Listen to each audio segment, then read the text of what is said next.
ini Kenapa penyebab Indonesia tidak bisa? poliandri dilarang? Di negara-negara lain mungkin menjadi salah satu faktornya adalah ketika memiliki seorang anak, sulit menentukan anak ini anak siapa ketika suaminya lebih dari satu. Oh, gitu ya. Kan bisa Tes dicek DNA. tes DNA dengan alat atau teknologi yang maju untuk bisa menentukan ini anak si A atau si B Ya. dari suami sang istri. Mhm. Tetap saja muncul di sana keraguan kan. Ini berdebat nih berdua suaminya, anggap dua suaminya berdebat ini, anakku, oh kita tes DNA gitu kan, Mhm. walaupun yakin ini adalah dari hasil tes DNA itu menyatakan bapaknya adalah si A, tetap aja muncul keraguan karena dia sudah melakukan hubungan badan, ya ba'da dukhul gitu kalau istilah aku, misalnya telah melakukan hubungan suami istri, itu tetap saja muncul keraguan karena ada dua laki-laki, dua suami yang menyetubuhi istrinya. Oke. Nah, saya yakin apakah kita gitu kan untuk bisa menentukan itu anak kandung. Iya. Kemudian yang menjadi sebuah indikatornya adalah Mhm. kenapa itu dilarang, untuk menentukan waris.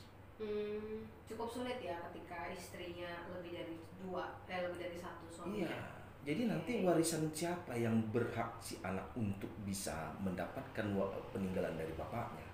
Ketika dianggap ini anaklah bukan anakku, kata si suami A, ini anakku kata suami B, atau dia bukan anakku.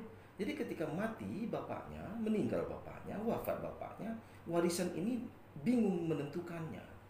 Lalu kedua, di negara kita tidak mengatur bagaimana pembagian waris terhadap seorang istri yang memiliki lebih dari satu suami.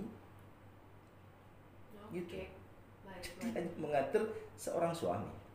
Jangankan nikah secara resmi, perkawinan secara resmi dengan memiliki lebih dari seorang suami, nikah kawin sirih pun untuk pengaturan pembagian harta warisan ketika ini melekat warisan ataupun harta bersama, itu juga tidak ada pengaturan hukum yang secara tegas mengatur suami siri, istri nikah siri itu mendapatkan warisan.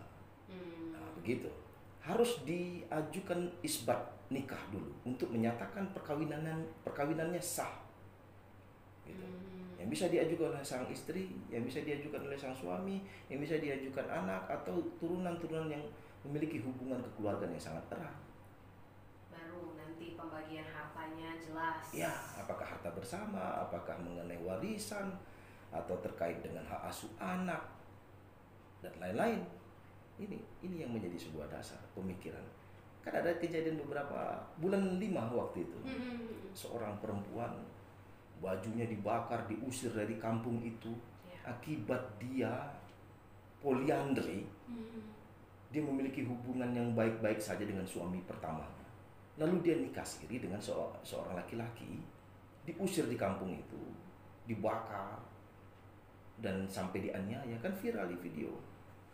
Kok bisa ada kalau nikah siri berarti di atas tangan itu ya? Ya, di bawah tangan. Kawinnya di bawah tangan, tapi kawin sirih kan dianggap sebagai pernikahan siri yang tidak sah.